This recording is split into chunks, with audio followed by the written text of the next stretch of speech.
Travis Barker sings in the new lead single for Blink-182's new album called One More Time.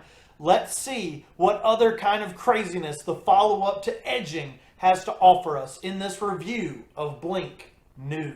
Now I feel a little better about the title. At first I felt like this was the last time we'd see Blink-182 as a band. But I somehow feel a little bit worse at the same time and a little bit more emo now. Wow. One More Time starts with an acoustic tom riff, and because it's normal for us to associate new things with familiar things, I'd say this riff is straight out of Take Off Your Pants and Jacket era Blink-182. What went wrong vibes on the vibrating guitar strings is what I'm feeling. You said this was right. And while we're talking about Tommy D's guitar, did anyone else notice that in the music video it says, "Sometimes I feel like a woman" on it? I thought that was interesting in the music video. A lot of people are talking about Tommy DeLonge's voice and his vocals on this track, that he really doesn't sound like himself at all. And he doesn't, and I don't mind it.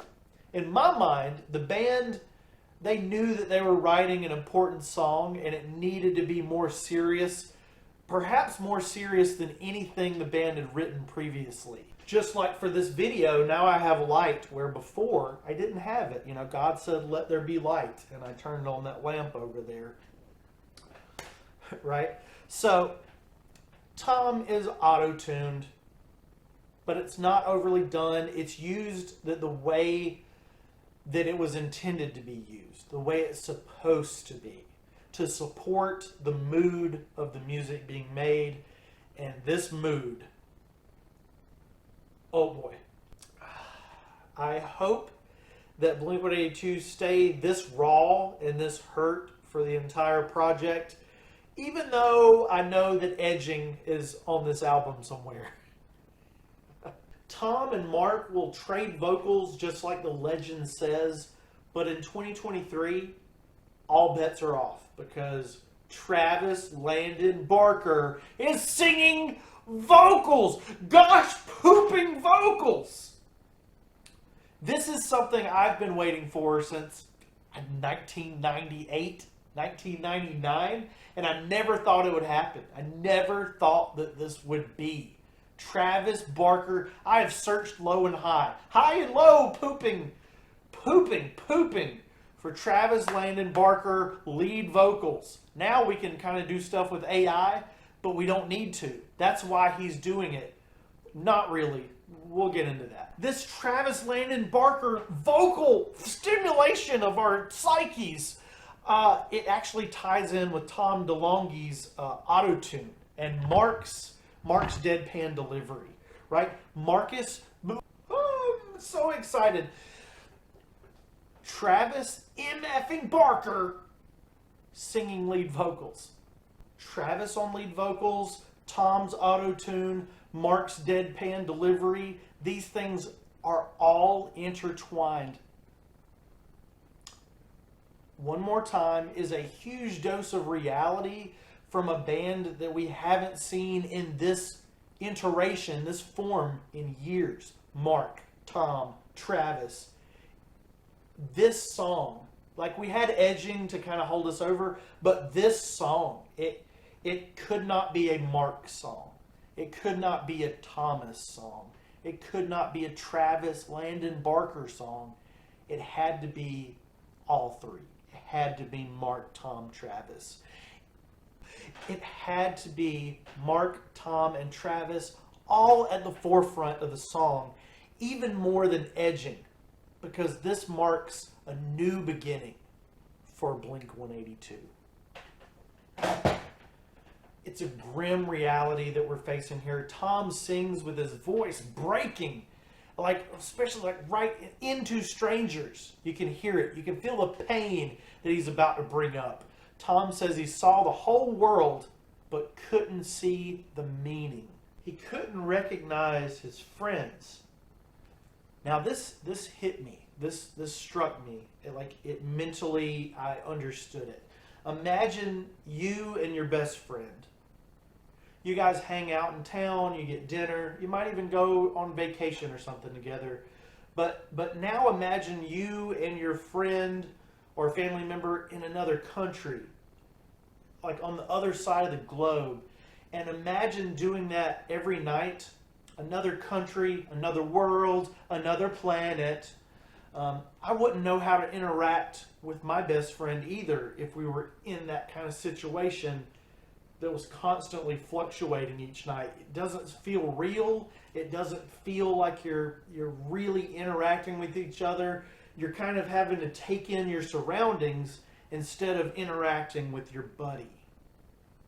So I understand Tom's sentiment in that line, and I kind of understand Tom's side of things in Blink-182 a little bit better because of the song, because of the pain in this song. I did expect the song to kick into fast-paced punk rock at some point, but the lyrical motivations behind it carry more weight than a sledgehammer of 3 chords and the truth. We got the truth here, and there's so much of it. It's just, they're calling each other out. Then Mark steps up to the plate. The mic is what I meant to say, and starts pouring his heart out in a new way, at least from the last 2 Blink records, and I feel like all the Blink records.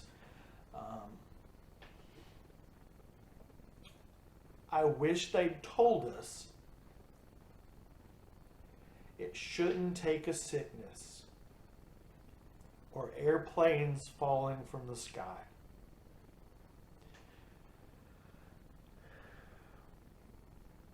Cancer is something that I have in common with Mark Hoppus, and when he said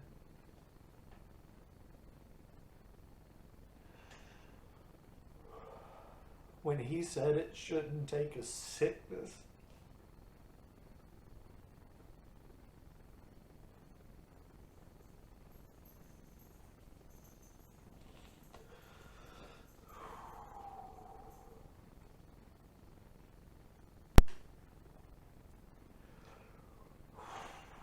I lose it, and I lose it every time I hear it, and I just have to start the song over at that moment every time, and it's almost like a jab at Tom, even though he's back, even though they recorded the song together.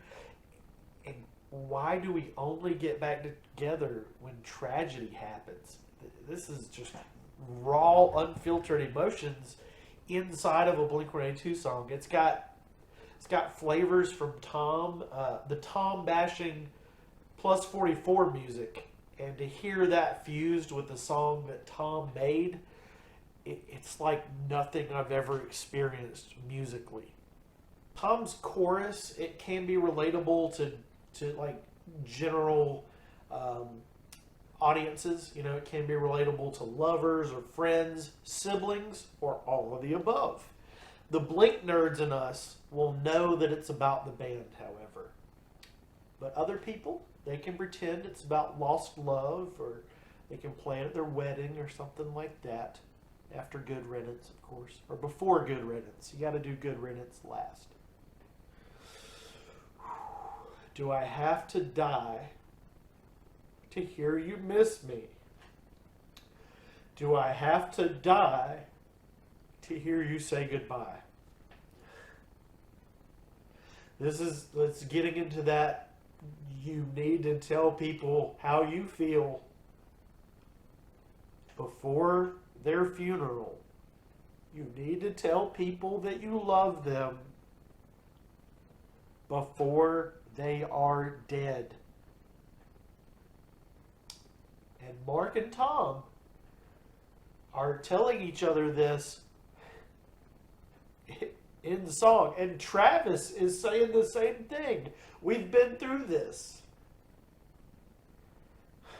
We need to do better. I was going to say I cry at this part too, but I'm crying through the whole song.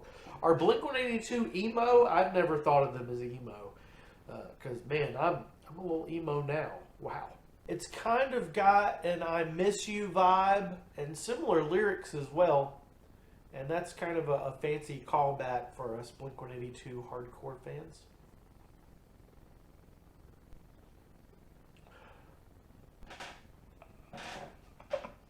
And then the bell tolls. There is only one score that I can give this song from Blink-182, and that is 18 out of 2. Get it? I make videos about Green Day and Blink-182 a lot. So watch one of these videos, and if you haven't, subscribe to the channel. Because I miss you, miss you, miss you.